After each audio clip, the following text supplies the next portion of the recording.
이 책은 착취 제도를 한 나라들은 못 살고 포용 제도를 한 나라들은 좀 잘 산다.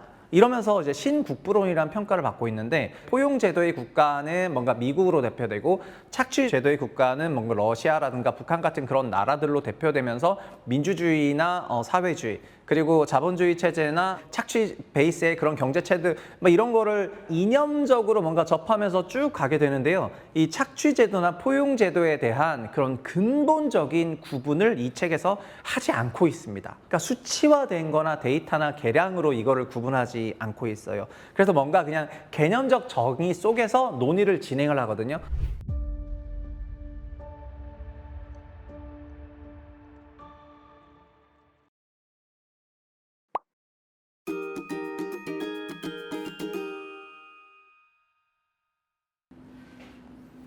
안녕하세요. 채북스의 최상욱입니다. 2024년 노벨 경제과학상은 데런 아세모글루, 사이먼 존슨, 그리고 제임스 로빈슨의 3인에게 돌아갔습니다.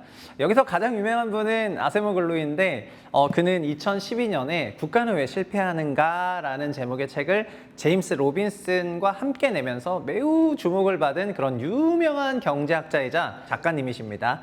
그리고 중간에 있는 그 사이먼 존슨은 그 국가는 왜 실패하는가 책에서 그 책 맨 뒤에 보면은 thanks to가 있잖아요. 거기서 가장 고마움을 표출한 한 명으로 나오는데, 아세모글루랑 뭐 밥도 먹고 사우나도 가고 뭐 이게 아니고 사실은 논문을 같이 공저를 한 그런 저자입니다. 그러니까 셋은 어쩌면은 그 한 개의 프로젝트인 국가는 왜 실패하는가의 그 업적으로 노벨 경제과학상을 받았다라고도 할 수 있습니다. 사실 이 이후에 권력과 진보는 또 사이먼 존슨이랑 같이 쓰거든요. 그래서 셋은 같이 경제 작가 운명 공동체다 이렇게 말씀을 드릴 수가 있을 것 같습니다. 또 노벨상 얘기를 하면은 노벨 경제과학상 이 이름을 얘기를 안 할 수가 없는데요.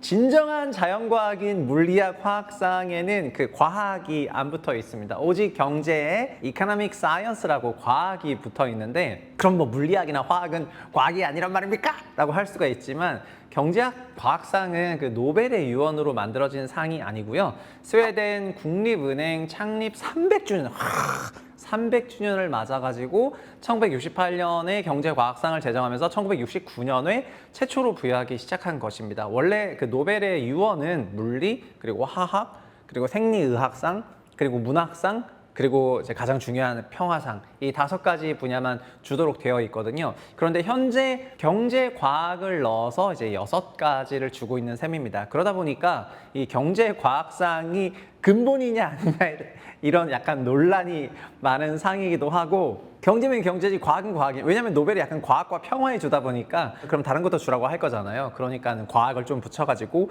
경제과학상이라고 불리고 있다고 보시면 되겠습니다. 자, 그러면은 경제과학상은 일단 작년은 그럼 또 누가 수상했냐? 작년은 클라우디아 골딘이라는 경제학자가 받았습니다. 2010년대 이후에 좀 트렌드를 보면은 어쩌면 작년 수상 이후에 올해 아세모글루가 받을 수 있다고 생각하시는 분들이 조금 많아졌을 것 같은데요. 대중적으로 관심이 많을 수밖에 없는 그런 여러 주제들에 대해서 깊이 있는 논문을 쓰고 그걸 또 책으로 쓰면서 대중들이 더 많이 읽히고 유명해지고 하는 그런 과정에서 업적을 인정받으면서 상을 받는 트렌드가 그때부터가 아닌가 싶습니다. 2022년에는 그 유명한 벤 버냉키가 받았는데요. 벤 버냉키는 어쩌면은 미국의 주류 경제학자가 자유주의 경제학자라고 할 수가 있는데, 정부가 보조를 하는 형태의 그런 케인지안 논리를 받아들여서 08년 글로벌 금융위기를 봉합을 했죠. 그러니까 버냉키는 경제사학 측면으로도 매우 의미 있는 수상이었다고 생각을 해요. 2017년에는 리처드 탈러가 받았는데, 행동경제학으로 굉장히 유명하신 분이 수상을 한 것입니다. 행동경제학도 주류 경제학으로 설명하지 못하는 부분들을 설명하는 경제학의 한 지파로 볼 수가 있죠. 어쨌든 이 경제과학상은 소위 메이저 경제학자들이 받는 그런 상인데, 클라우디아 골딘에 이어서 이제 데런 아세모글루가 이렇게 경제과학상을 타는 거를 보니까 제 생각에는 앞으로 많은 경제학자들이 책을 쓰지 않을까. 노벨 문학상에 도전을 해봐라, 약간 이런 말씀을 드리고 싶습니다. 어쨌든 경제학자들이 책을 써서 그걸 많은 사람들이 읽는 그런 시대이긴 합니다. 그러면은 아세모글루 그의 저서 중에서 가장 유명한 책은 결국은 2개인데, 하나는 국가는 왜 실패하는가, 바로 이 책입니다. 이게 2012년에 공저로 나온 책이고요. 그리고 다른 하나는 권력과 진보입니다. 저희 집에 있는데 지금 제가 책을 찾지 못해가지고 화면을 못 보여드리고 있는데 저는 권력과 진보를 2023년에 사면서 이것도 정말 굉장히 재밌다 이렇게 생각을 했습니다. 사실은 그가 노벨상을 수상하니까 많은 사람들이 국가는 왜 실패하는가로 수상을 했다고 보는 분이 많고 저도 좀 그렇게 생각을 하고 있습니다. 그런데 뭐 여기는 제임스 로빈슨이랑 같이 썼는데 사이먼 존슨은 뭐야? 라고 했는데 사이먼 존슨은 권력과 진보를 같이 썼다고 말을 했죠. 이번에 셋이 공동 수상을 했는데 노벨상은 맥스 3명이 공동 수상을 할 수가 있거든요. 그러니까 이 3인을 국가는 왜 실패하는가를 쓴 어떤 국가 논문 연구 공동체로 보면서 노벨위원회가 이제 상을 줬다고 생각을 하시면 될 것 같습니다. 그러면 국가는 왜 실패하는가가 어떤 내용인지 정말 노벨상을 받을 만한 내용인지 채북스에서 한번 짚어보겠습니다. 국가는 왜 실패하는가? 이 책은 보시는 것처럼 굉장히 두껍거든요. 그런데 이 책의 주제는 되게 심플합니다. 지금 잘 사는 나라하고 못 사는 나라가 있죠. 뭐 잘 산다 못 산다를 측정하는 기준은 현재는 GDP로 측정을 하고요. 이를 토대로 소위 뭐 잘 사는 나라들하고 못 사는 나라들 간에는 어떤 차이가 있을까? 무엇이 그것을 만들었을까라는 것을 현대 경제학자의 시각으로 정리한 책입니다. 무엇이 국가를 부유하게 하고 그리고 부유하지 않게 만드는가에 대한 질문을 던지면서 역사를 이렇게 훑어가고 각 나라별로 대륙별로 그 현재의 부의 원천을 찾는 방식으로 책이 서술이 됩니다. 국가의 부가 어디서 오는가를 규명한 것이 애덤 스미스의 국부론이죠. 그리고 국부론에 대해서는 저희 분석왕에서도 다뤘었는데 분석왕에서 국부론을 다룬 영상들은 정말 꼭 보셨으면 좋겠고요. 이 책은 무려 신국부론으로 불리고 있습니다. 전 세계 사람들이 읽었던 그 국부론에 비견되는 그런 책으로 읽기 때문에 정말 대단한 권위와 위세를 가지고 있는 그런 책입니다. 그리고 책도 굉장히 길거든요. 그런데 주장이 심플하다고 했죠. 주장이 너무 심플하다 보니까 공격도 굉장히 많이 받고 있습니다. 이 책이 받고 있는 공격에 대해서는 제가 또 따로 설명을 드릴게요. 그래서 이 책의 전개는 이렇게 진행이 됩니다. 과거에 있었던 부가 만들어지는 방법을 부정하면서 시작을 해요. 먼저 특정 국가의 부는 지리적인 그런 것 때문에 만들어졌다고 생각하는 그런 게 있습니다. 저자는 근데 그런 거 다 아니고 포용적인 자본주의 제도, 그러니까 포용 제도라고 하는데 포용적 제도를 가지고 있는 나라가 지금 현재 부유하게 살고 있고 착취 제도를 갖고 있는 나라는 빈곤하게 살고 있다는 아주 간단한 주장을 합니다. 그럼 포용 제도는 뭐냐라고 하기 전에 다른 부의 원천 방식을 깝니다. 그러면서 누구를 먼저 까고 시작하냐? 제러드 다이아몬드를 깝니다. 제러드 다이아몬드가 누굽니까? 총균쇠. 일단 이름은 다 들어봤는데 아무도 읽지 않은 책이라고 할 수가 있겠습니다. 나만 웃깁니까? 어쨌든 엄청나게 유명한 책인데 이 총균세가 문명의 발달 수준의 차이가 지리나 기후 등의 환경적인 요인이지 인종 요인이 아니다. 그러니까 좀 지리적으로 문명이 발달했다라는 건데 아세모글루는 그래서 다이아몬드를 까죠. 그래서 책에 그런 게 나와요. 제러드 다이아몬드의 주장이 틀린 이유라고 하면서 아주 긴 페이지를 할애해가지고 제러드 다이아몬드를 까고 있습니다. 그래서 총균세를 읽은 사람들한테 일단 이 책이 굉장히 거부감이 있을 수가 있다는 걸 말씀을 드리겠고요. 그리고 아세모글루는 다른 또 강력한 주장을 깝니다. 뭐냐면 어떤 국가의 번영은 좀 문화와 관련이 있다는 그런 주장이 있습니다. 이것도 굉장히 오래된 주장인데 이 기원은 사실 거슬러 흘러가면 막스 베버까지 가거든요.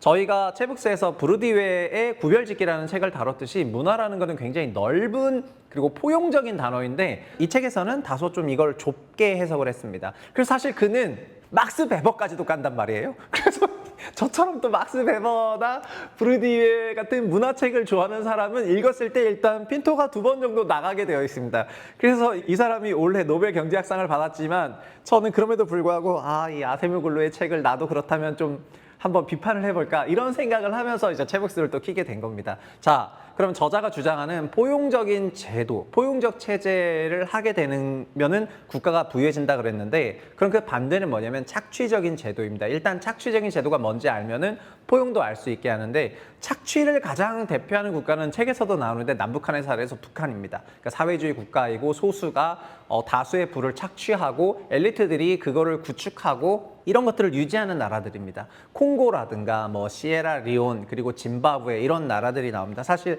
한국인이라면은 가기가 어려운 그런 나라들이 이런 책에 굉장히 많은 사례가 나오고 그리고 위험한 지역을 많이 갖고 사료가 많기 때문에 책 자체가 두껍고 한 것은 이유가 있고 굉장히 방대한 연구를 담고 있어서 되게 세계사적인 그런 책이라고 할 수가 있습니다. 근데 책의 전반적인 전개가 이렇게 명확히 개념상 대립되는 두 가지 국가의 제도죠. 착취와 이제 포용이죠. 근데 한 제도는 번영을 보장하고 한 제도는 번영을 보장하지 않는다라고 하면서 각 사례들을 다 설명하는 거기 때문에 굉장히 두껍지만 술술 읽힌다. 그렇게 말씀을 드릴게요. 왜냐? 착취 쪽은 어차피 망하는 스토리로 갈 거고 포용은 잘 되는 스토리로 가기 때문에 쉽게 읽힙니다.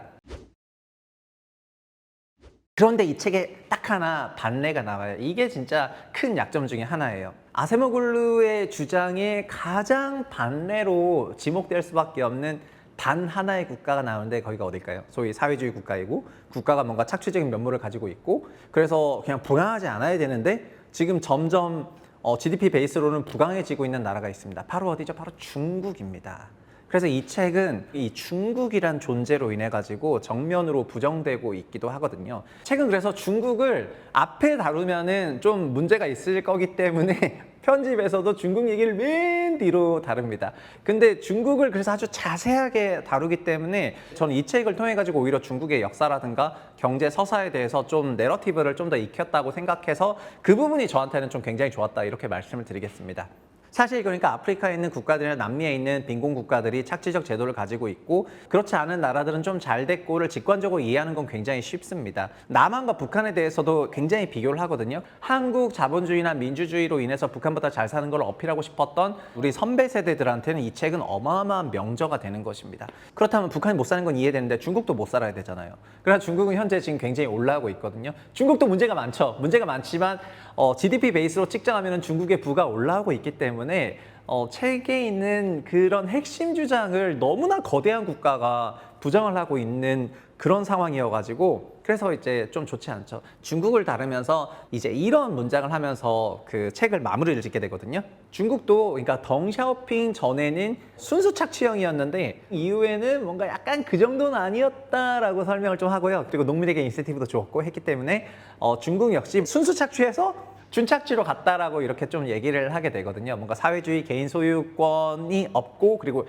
엘리트의 그런 착취 구조가 있냐 없냐가 국부가 결정하는데 중국이 완전 그쪽으로 갔기 때문에 굉장히 못 사는 문화대혁명하고 그런 시기대를 보냈다가 덩샤오핑 이후에 약간 올라왔기 때문에 국부가 조금 생긴 것이다라고 하면서 그 역사적인 제도의 변화 이런 걸 얘기합니다. 근데 결국 자기 논지라면 중국은 못 살아야 되거든요. 그래서 책에서는 이렇게 얘기하는데 우리 이론은 또 중국처럼 착취적인 정치 제도 하의 성장은 지속 가능하지 않으며 머지않아서 맥이 빠질 가능성이 높다 라고 이렇게 빵 얘기를 하게 됩니다. 그래서 결국 어쩌면 저자는 레이 달리오하고도 싸우는 거죠. 레이 달리오는 이제 미국 다음이 중국이라고 얘기를 하고 있는데 굉장히 많은 사람과 소위 이제 전쟁을 하고 있습니다. 물론 저도 레이 달리오의 주장에 완전 동조하는 건 아니고 중국이 세계 1등 국가가 될 가능성은 굉장히 낮다 생각하지만 이 저자의 주장대로라면 중국은 부가 없어야 되거든요. 없어야 되는데 지금 굉장히 부가 올라가고 있기 때문에 조금 부정을 받는다는 그런 말씀을 드리겠습니다. 저자는 사실 프랑스도 혁명 전에는 착취 제도였는데 혁명을 통해 가지고 포용적인 제도로 전환하면서 부가 이루어졌다 이렇게 생각을 하고 있습니다. 책을 다 읽고 나면 이제 어떤 생각이 드냐면은 그러면은 착취 제도가 뭐고 포용 제도가 뭘까라고 다시 고민을 하게 되거든요. 그러니까 이 책은 착취 제도를 한 나라들은 못 살고 포용 제도를 한 나라들은 좀 잘 산다. 이러면서 이제 신국부론이라는 평가를 받고 있는데 포용 제도의 국가는 뭔가 미국으로 대표되고 착취 제도의 국가는 뭔가 러시아라든가 북한 같은 그런 나라들로 대표되면서 민주주의나 사회주의 그리고 자본주의 체제나 착취 베이스의 그런 경제 체제 뭐 이런 거를 이념적으로 뭔가 접하면서 쭉 가게 되는데요. 이 착취 제도나 포용 제도에 대한 그런 근본적인 구분을 이 책에서 하지 않고 있습니다. 그러니까 수치화된 거나 데이터나 계량으로 이거를 구분하지 않고 있어요. 그래서 뭔가 그냥 개념적 정의 속에서 논의를 진행을 하거든요. 어떻게 보면은 모래성 속에서 기반을 쌓고 논리를 전개한다는 그런 생각이 책의 후반부를 읽게 되면은 읽게 돼요. 포용적인 국가는 민주주의 국가냐? 이렇게 물어보면은 그건 그럴 수도 있고 아닐 수 있다. 이렇게 얘기를 하거든요. 아니 그런 얘기는 나도 하겠다. 그러니까 민주주의 국가라고 다 잘 사는 게 아니지 않습니까? 그러면은 잘 살지 못하는 국가는 포용 체제가 아니다. 착취 체제다. 이렇게 보는 거라면은 이거는 사후적인 해석일 수가 있다는 거가 됩니다. 그러니까 마치 가격이 올라간 걸 보고 올라갈 만했지라고 얘기를 하는 거랑 약간 유사한 건데 현재 잘 살고 있다면 그러면은 포용적인 제도네 하면서 역사를 파면은 이 나라는 이러면서 포용적인 게 됐다. 그리고 지금 못 살고 있다면 착취적인 제도 국가라고 얘기를 하는 것으로 책이 오해될 수가 있거든요. 그러니까 애초에 포용적 제도가 무엇이고 착취적인 제도가 무엇인지에 대해서 구체적으로 설명을 하고 뭔가 개념 정리를 한 다음에 그거를 땅 정리한 게 아니라 다소 개념적인 정의, 사유재산 제도의 법체가 명확하고 시장의 잠재력을 활용하고 기술 혁신을 받아들이고 엘리트층의 착취가 없다. 이게 포용적인 제도다. 이 매우 문과생스러운 이제 그런 정의를 하면서 이 두꺼운 책을 그렇게 썼기 때문에 반대로 공격을 많이 당하는 거죠. 그래서 착취국가는 뭐야? 이렇게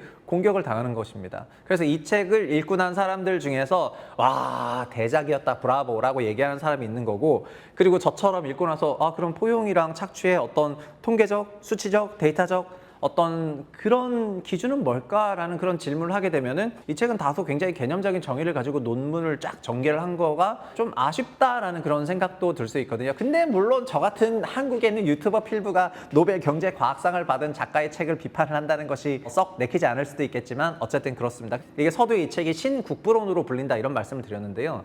국부론은 사실 이런 수치적인 부분을 규정을 한 책입니다.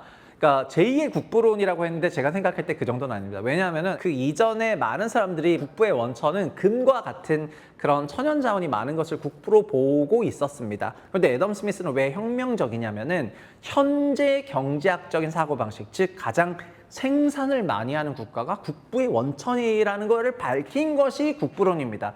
그렇기 때문에 국부론은 이제 그 이전과 이후의 헤게모니가 완전 달라지게 되거든요. 평가 방식이. 즉 현재는 GDP로 계측하는 경제학의 그 시작을 국부론이 했습니다. 결국 국부의 원천은 기술로 대표되는 생산성과 그리고 총 인구로 대표되는 그 크기의 곱으로 나오게 되는 거거든요. 그러니까 계량화가 되는 것입니다. 그런데 아세모글루의 책은 계량화가 되지 않고 있죠. 그러다 보니까 그냥 제도주의적 해석 속에서 이걸 제2의 국부론이라고 하는 걸 보면은 이거는 그냥 약간 미국식 과장이 들어간 그런 해설이라고 볼 수 있습니다. 사실 아담 스미스가 국부에 대해서는 다 어느 정도 규정을 다 한 겁니다. 그러니까 생산성이랑 인구 베이스로, 그리고 지금 AI 혁명 이런 것들도 결국은 인구가 아니라 이 로봇을 통한 생산성 혁명에 가까운 그런 부분인데 생산성 혁명을 다 규정을 한 거죠. 전 사실 그래서 Why Nations Fail이라는 이 책보다는 권력과 진보를 더 좀 재밌게 읽었는데요. 그 책의 주장은 다음 채북스 영상을 통해서 적도록 하고요. 어쨌든 노벨 경제과학상 1969년부터 줬기 때문에 근본이 있는 경제과학상이긴 하지만은 요즘 점점 이 노벨 경제과학상에 대한 그런 논란이 과거보다는 좀 올라오고 있긴 하거든요. 이제 과거에는 소위 경제학이나 근대학의 역사를 바꾼 그런 레전더리한 인물들이 경제과학상을 받으면서 굉장히 평판이 있었는데 2010년대 이후부터는 이 상을 수상하는 것에 대해 가지고 좀 더 유명세나 인지도가 있는 사람들이 수상을 하게 되면서 그런 부분이 조금 생기는 것 같습니다. 그리고 경제사학의 역사도 어떻게 보면 2010년대 이후부터는 약간 좀 멈춰 있거든요. 그러다 보니까 그런 비판들이 조금 나오지 않나 싶고요. 다만 이 책은 이런 주장을 담고 있고 그래서 남한을 칭송하고 북한을 까기에는 최적화된 책이지만 다소 사후 확증적인 그런 방식으로 좀 전개가 된 것이 아닌가라고 약간 해석을 합니다. 이러면 또 제가 최상위 네가 뭘 안다고 노벨 경제학상을 까고 있냐라고 또 이렇게 얘기를 하겠지만 어쨌든 나는 그렇게 읽었어. 막스 베버 함부로 까지 마라. 이렇게 말씀을 드리면서 오늘 영상 마치도록 하겠습니다. 다음 시간에 또 좋은 책으로 찾아올게요. 감사합니다.